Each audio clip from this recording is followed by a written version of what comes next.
Mesdames et messieurs, chères téléspectatrices, chers téléspectateurs, bonsoir. Jean-Pierre et moi-même profitons du forum qui se tient sur la politique nationale du développement durable pour organiser une émission spéciale qui va mettre l'accent sur les différents aspects et sur les ambiguïtés, bien entendu, de cette politique. En effet, en partenariat avec le ministère de l'économie forestière et du développement durable, Géopolitique africaine, qui est un think tank, c'est-à-dire une revue, une organisation qui réfléchit sur les problèmes de notre temps et dont le développement durable, se propose de continuer par d'autres voies et d'autres méthodes la réflexion. La question du développement durable est une question relativement ancienne. Elle a fait l'objet de nombreuses théorisations. On peut y trouver un point de départ historique dans le rapport de Mme Go-Brundtland en 1987. Ensuite, on a eu Rio en 92. Ensuite, on a eu Johannesburg en 2002. Ensuite, il y a eu une réflexion et un forum qui s'est tenu à Brazzaville en 2008, un forum mondial sur le développement durable. Et il y a eu Rio, bien entendu, plus 20. Au cours de toutes ces réunions, il a été proposé un certain nombre de recommandations dans l'agenda 21. Alors, cette question a été portée, bien entendu, par les spécialistes, mais aussi portée par les hommes politiques. Et il faut saluer ici l'action du président de la République, Denis Sassou Nguesso, qui très tôt, très tôt, s'est préoccupé de ces questions, et pas simplement des questions de l'environnement, mais des questions de développement durable, à la fois à travers ses écrits comme Parler vrai pour l'Afrique, comme ses rapports sur le climat, mais aussi à travers ses différentes positions, aussi bien dans les organisations internationales qu'à la conférence des Nations Unies. Le président Sassou a joué un rôle important. Ce rôle, il le continue, bien entendu. Il joue aussi un rôle important dans la médiation dans les conflits en RCA et dans les Grands Lacs. En effet, il y a une relation relativement directe entre la stabilité, la paix et le développement durable. Alors, pour discuter de toutes ces questions, nous avons reçu autour de ce table et dans ce studio des personnages très illustres, des ministres, mais aussi des personnalités de la société civile et des experts. Alors, cher Jean-Pierre, avant de démarrer notre débat, je vous propose de présenter nos invités. Justement, Lucien, nous avons une palette d'invités composée, bien évidemment, de ce qui constitue en réalité les composantes essentielles de la société congolaise. Il y a les pouvoirs publics, d'une part, la société civile, il y a le secteur public, le secteur privé. Il y a également les sachants que nous associons souvent au cours des forats, des forums destinés donc à débattre des grands enjeux du développement. Nous sommes ici dans un contexte de développement durable et ce soir, nous avons autour de cette table Henri Ndiombo, qui est le ministre en charge de l'économie forestière et du développement durable, organisateur donc du forum actuel. Et à côté de lui, vous savez qu'il y a des programmes de développement, il y a des questions de planification du développement économique et nous avons à ce sujet associé à ce débat le ministre Raphaël Mokoko qui est lui ministre délégué à l'intégration. Il viendra donc nous dire comment est-ce que ces enjeux peuvent être planifiés dans le temps et comment le Congo a managé donc ces préoccupations de développement durable. À côté donc de nos deux représentants des pouvoirs publics, il y a que la société civile, les collectivités locales, ce qui constitue le relais même des politiques gouvernementales. Il faut parler ici donc en termes de collectivité locale, en termes de décentralisation. Nous avons le maire d'Onkaye, M. Boyangwala, ici. Boyangwala, donc, qui est là, qui va nous dire comment les collectivités locales entendent relayer ces entrefaits au niveau des différentes villes, au niveau des différentes localités. Et puis, il y a un partenaire stratégique, généralement, dans ces grands débats. il y a toujours que la société civile constitue le partenaire le plus immédiat et des pouvoirs publics. Nous avons donc résolu d'associer à cette table ronde Marguerite Ombe, qui est, elle, de la société civile, présidente du réseau Espace Créateur, Madame Ombe, et puis donc, comme je le disais au départ, un expert, un sachant. Et nous avons donc fait appel à la disponibilité de M. Jérôme Kumba, qui lui est expert en environnement et consultant international. Voilà donc pour la palette de nos invités ce soir. Je vous remercie, Jean-Pierre. Voilà. Nous allons démarrer très tôt, très vite, le cours de nos questions. Monsieur le ministre, Monsieur Djumbo, au moment où se tient ce forum sur la politique nationale de développement durable, il semble que l'agenda 21 ait fait l'objet d'accords de la plupart de certains pays africains, une trentaine. Comment expliquer ce retard, si retard il y a, de la part du Congo-Brazzaville? Il faut dire que depuis 1992, lorsque l'agenda 21 a été adopté, il n'a pas été mis en place une méthodologie qui permettait à chaque nation de pouvoir le mettre en œuvre. Par conséquent, il n'y a pas eu de capacités qui sont nées pour justement travailler sur cette possibilité. Toutefois, nos plans, nos programmes ont été guidés par le bon sens, par des politiques économiques qui visaient à peu près la même chose, c'est-à-dire la préservation de l'environnement, l'utilisation durable de nos ressources naturelles, mais surtout pour que on lance une base de développement économique en plaçant l'homme au cœur des préoccupations sociales, au cœur des préoccupations politiques plutôt. Mais maintenant, il va falloir modéliser les choses pour que on reste dans le contexte de l'agenda 21 et qu'on aille au-delà même de l'agenda 21, puisqu'il y a des enjeux nouveaux, des défis nouveaux à relever. Le Congo a fonctionné comme beaucoup d'autres pays africains, mais je ne crois pas que ceux qui ont essayé de mettre en œuvre l'agenda 21 serait plus avancé que le Congo dans ce domaine. Merci, Monsieur le ministre. Alors, Lucien, vous savez que le niveau de compréhension de notre problème, vous l'avez dit, la complexité de la question même du développement durable, oui, nous parlons de l'agenda 21. Monsieur le ministre, tous ceux qui nous suivent ne sont pas réellement au parfum de ces questions. Que prévoit cet agenda 21 finalement pour les différents États? Bien, l'agenda 21 prévoit la gestion rationnelle de notre environnement, les différents écosystèmes, comment ils doivent être gérés, comment est-ce que l'on doit assurer le bien-être aux différents groupes sociaux, comment est-ce que on doit s'affranchir de la pauvreté à terme, et puis les rôles, les articulations entre les différents intervenants, les différents acteurs sont précisés. Disons que aussi bien dans les pays développés que dans les pays en développement, je me demande si quelque part l'agenda 21 a été bien utilisé, parce que au cours de nos discussions avec certaines collectivités locales en Europe, nous avons compris que généralement on utilise des thématiques tout à fait des thématiques qui sont triées sur le volet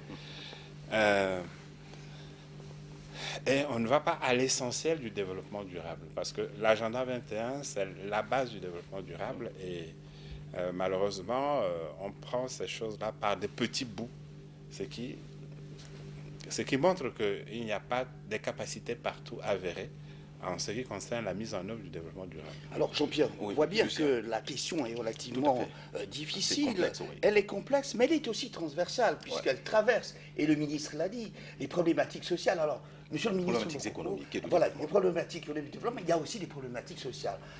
Donc, la transversalité, quel est votre point de vue? Oui, la transversalité, elle est évidente. Elle est évidente.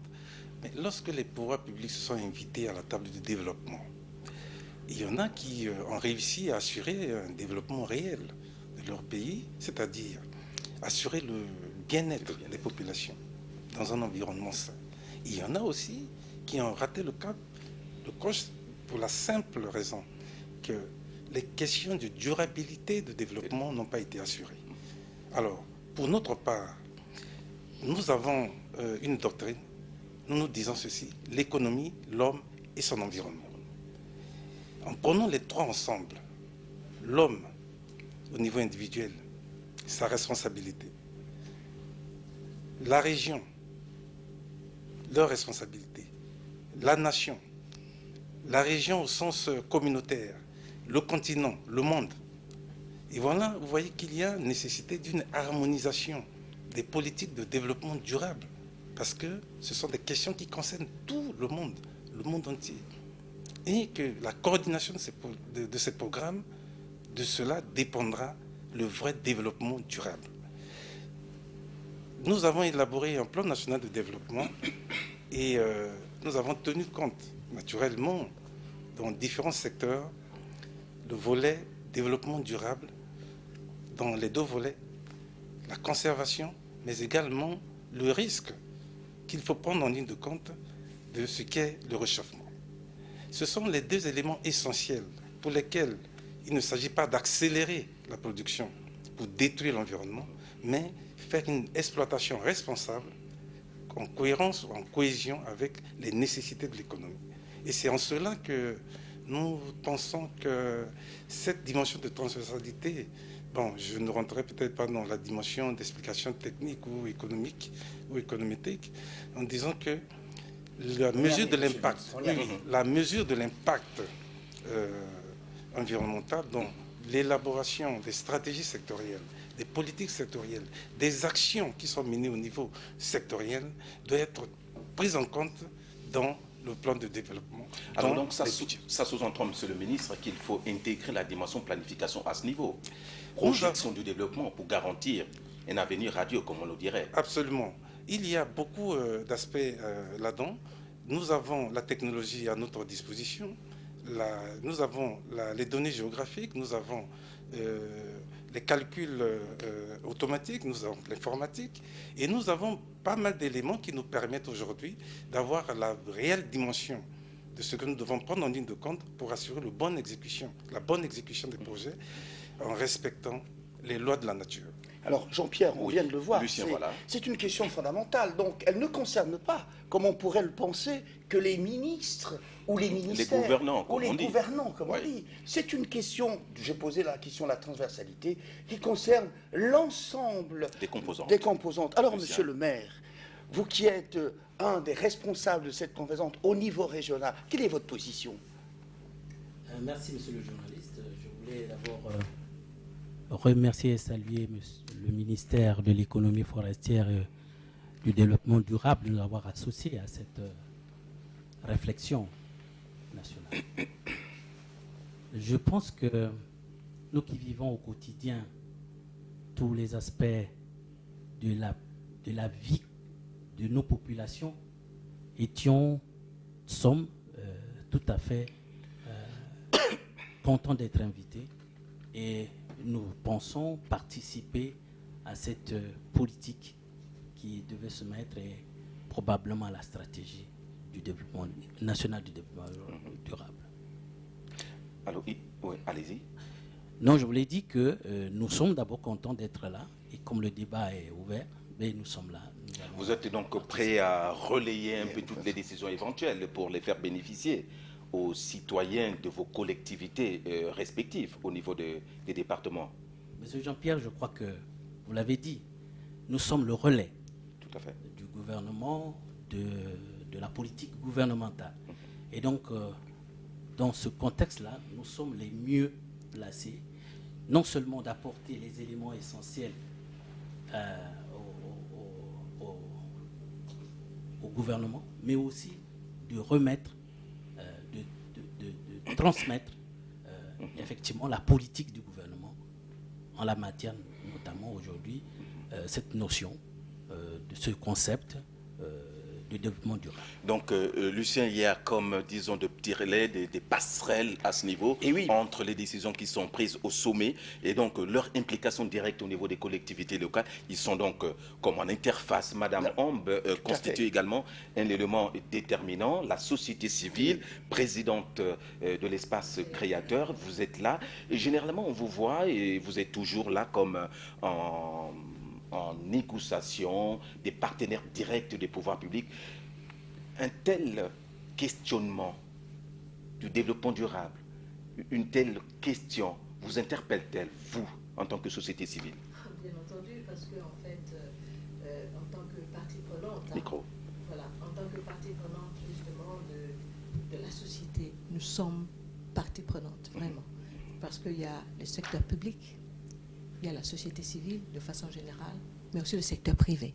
Et aujourd'hui, tout le monde entend parler du partenariat public-privé, le dialogue, ce dialogue qu'on a du mal à enclencher, ce dialogue qu'on a du mal vraiment à faire passer.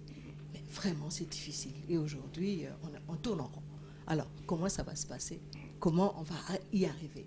Vraiment, c'est l'enjeu. Et lorsque vous parlez de dialogue, vous faites allusion à quoi? Alors que généralement, dans les grands enjeux du développement, vous avez, la société civile a été largement associée dans la mise en œuvre et la définition même des enjeux du plan national de développement. Et nous sommes là dans le contexte de la mise en œuvre d'une stratégie générale de développement durable. Vous êtes également présents, vous les représentants de la société. Alors, ça coince où finalement? Non, de toute façon, hein, je crois qu'aujourd'hui, on est invité systématiquement à concevoir les politiques. Nous sommes là.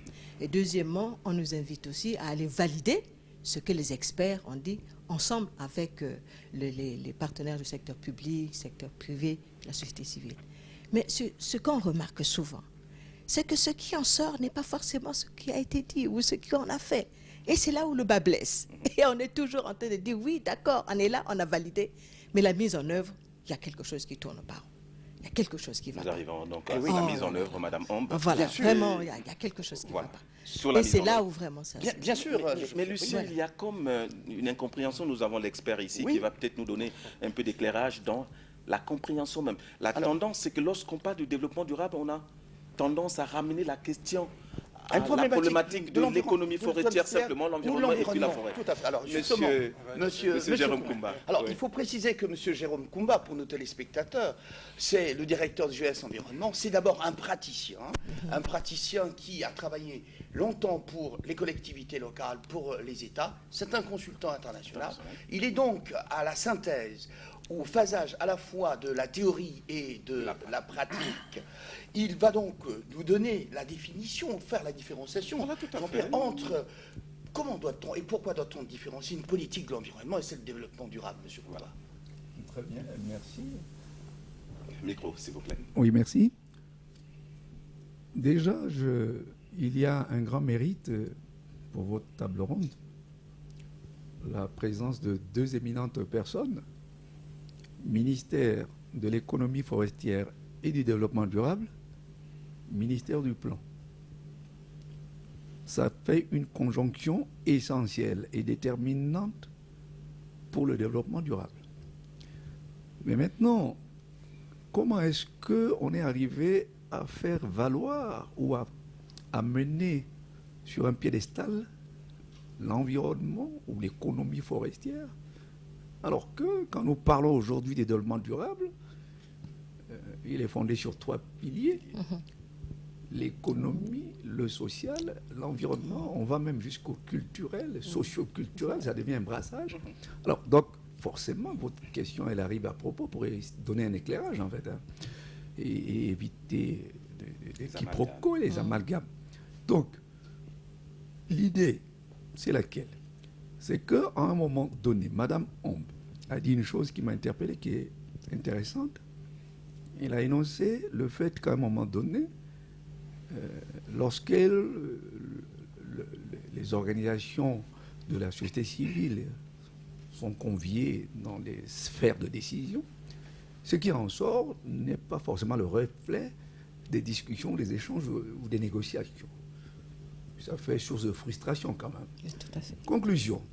Pour qu'il y ait une véritable réponse je dirais, à une visibilité réelle du développement durable, il faut que lorsque des parties prenantes sont recensées, elles doivent énoncer leurs problèmes, leurs besoins et leurs attentes, parce que les objectifs qu'on va construire autour du développement durable doivent être les réponses aux attentes des parties prenantes. Et le développement va prendre un sens, parce que les parties prenantes, elles n'auront pas uniquement que des attentes de type environnemental ou écologique, ou vis-à-vis que de l'économie forestière ou des forêts. Mais les parties prenantes ont des attentes sociales, ont des attentes économiques. Conclusion, il faut une méthodologie à partir de laquelle on puisse toujours trouver ce triptyque réussi au bout de la chaîne. Sans quoi, il faudrait alors enlever l'adjectif durable et on risque de rester encore avec le développement tout court. Voilà. Alors c'est important, Jean-Pierre. Ouais. C'est important d'avoir effectivement défini, cadré effectivement, fait la distinction entre une politique d'environnement et une politique de développement durable. Revenons sur le forum en ce moment qui se tient à Brazzaville. Alors, ce forum, Monsieur Jérôme Koumba, mais la question s'adresse à vous, mais à tous, mais aussi au ministre, repose sur une méthodologie qui vise, après les travaux d'ouverture en séance plénière, à travailler en panel. Quelle différence faites-vous entre travail en panel, sur le plan sectoriel, et travail en atelier? Et pourquoi? Il n'y avait que cette méthode, il n'y en avait pas d'autres? Très bien. Alors, Libre. Alors, en panel, vous savez, vous avez dit le mot. Travaux en panel, dans certaines circonstances, c'est travaux en atelier. Un atelier. Aujourd'hui, nous, on a choisi la formule en panel, donc depuis le premier jour, et ça continue, demain et même après-demain encore. La formule est laquelle? C'est-à-dire que à partir d'un panel, vous allez avoir un certain nombre de composantes du développement durable. Déjà, traiter la question du développement durable nous amène ou nous demande de regarder tous les secteurs de la vie nationale.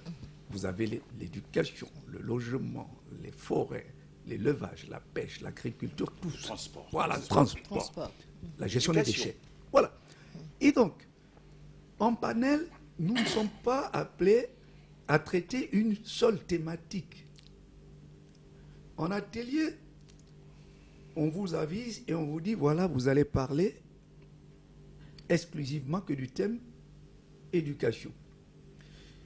Avant que l'atelier ne démarre, on distribue aux participants le contexte autour duquel les échanges vont s'exercer. Et une réflexion sera mûrie, et il y a des résultats, et en plénière, on livre. Mais là, ce n'est pas le cas. J'appartiens par exemple à un panel où nous traitions des forêts, nous traitions de l'élevage, nous traitions de la pêche. Il y a des panels où on traite éducation. Il y en a 6 panels. Il y en a 6. Voilà. Et les présidents de panel ont un rôle fondamental. C'est d'une part de faire parler des personnes sur les thématiques générales, puis viennent d'autres personnes pour appuyer les expériences, autour des expériences ou des expérimentations par rapport à la thématique proposée. Vous voyez qu'on n'est plus dans un atelier pur et dur. C'est plus consistant qu'un atelier, voilà, pour résumer. Et à ce niveau-là, finalement, pour répondre à l'inquiétude de Mme Ombre, l'harmonisation et les synthèses qui sont faites à ce niveau-là, au niveau de chaque atelier, au niveau de chaque panel. Alors, il faut parvenir au bout du compte de fédérer l'ensemble des synthèses pour en sortir des résultats qui soient consensuels à ce niveau-là. Très bien. Très intéressant. Aujourd'hui, par exemple, nous sommes arrivés à la fin d'un panel. Demain, nous allons rentrer dans la phase plénière où on doit livrer les résultats du panel. Ça se passe comment? C'est que pendant le panel, il y a de nombreux échanges. Le président ainsi que le vice-président sont attelés à rassembler tout ce qui sort des discussions. Il y a des contradictions, il y a des amendements, il y a des recommandations, surtout de la part de nous autres experts. Et puis après, sortiront des éléments qui vont être le noyau, pour ne pas dire le cœur, de l'élaboration de la future stratégie nationale du développement durable. Car nous sommes... En fait, ce forum a été créé, son objectif c'est quoi? C'est dresser les grandes lignes des politiques sectorielles oui.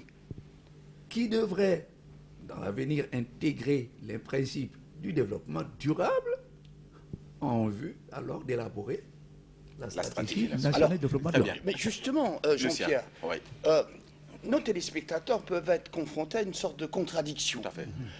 Comment demander à des participants, à des panélistes, d'élaborer en effet une future stratégie nationale sur le développement national, alors que la politique nationale du développement durable repose globalement sur 4 stratégies, axes stratégiques, monsieur le ministre. Il y a le premier axe qui est gérer durablement les ressources naturelles, comment améliorer durablement la gouvernance, ensuite comment gérer les besoins sociaux et puis comment diversifier l'économie. Alors, par rapport à la méthodologie avancée par M. Jérôme Koumba, messieurs les ministres, quelle est votre position, M. Diombo? Bien, je voudrais ajouter à ce qu'il a dit que dans chaque panel, il y a un modérateur.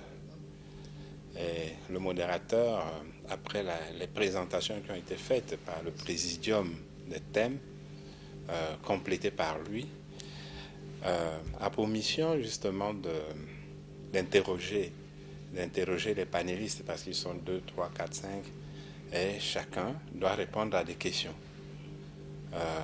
Juste pour apporter des éclaircissements sur certains aspects, mais aussi pour commencer à faire des propositions par rapport à des problématiques données. Et c'est de là que l'on commence à élaborer les conclusions du panel. Puis on ouvre le débat à l'ensemble de l'assistance qui intervient également, qui apporte son opinion sur les différentes questions soulevées. À la fin, le modérateur fait le résumé des débats qui sont notés par le secrétariat. Et le bureau du panel se retrouve par la suite pour élaborer le rapport de panel qui sera présenté en plénière. Naturellement, comme vous voyez, il s'agit d'un exercice pratique où l'on part du concept du développement durable. Comment le rendre transversal? Comment chacun doit considérer que son secteur est compris dans le développement durable, est acteur du développement durable? Alors, on part de ceci. Ok, est-ce qu'il y a des possibilités, est-ce qu'il y a des activités économiques à mener? Oui. S'il y a des activités économiques, est-ce que les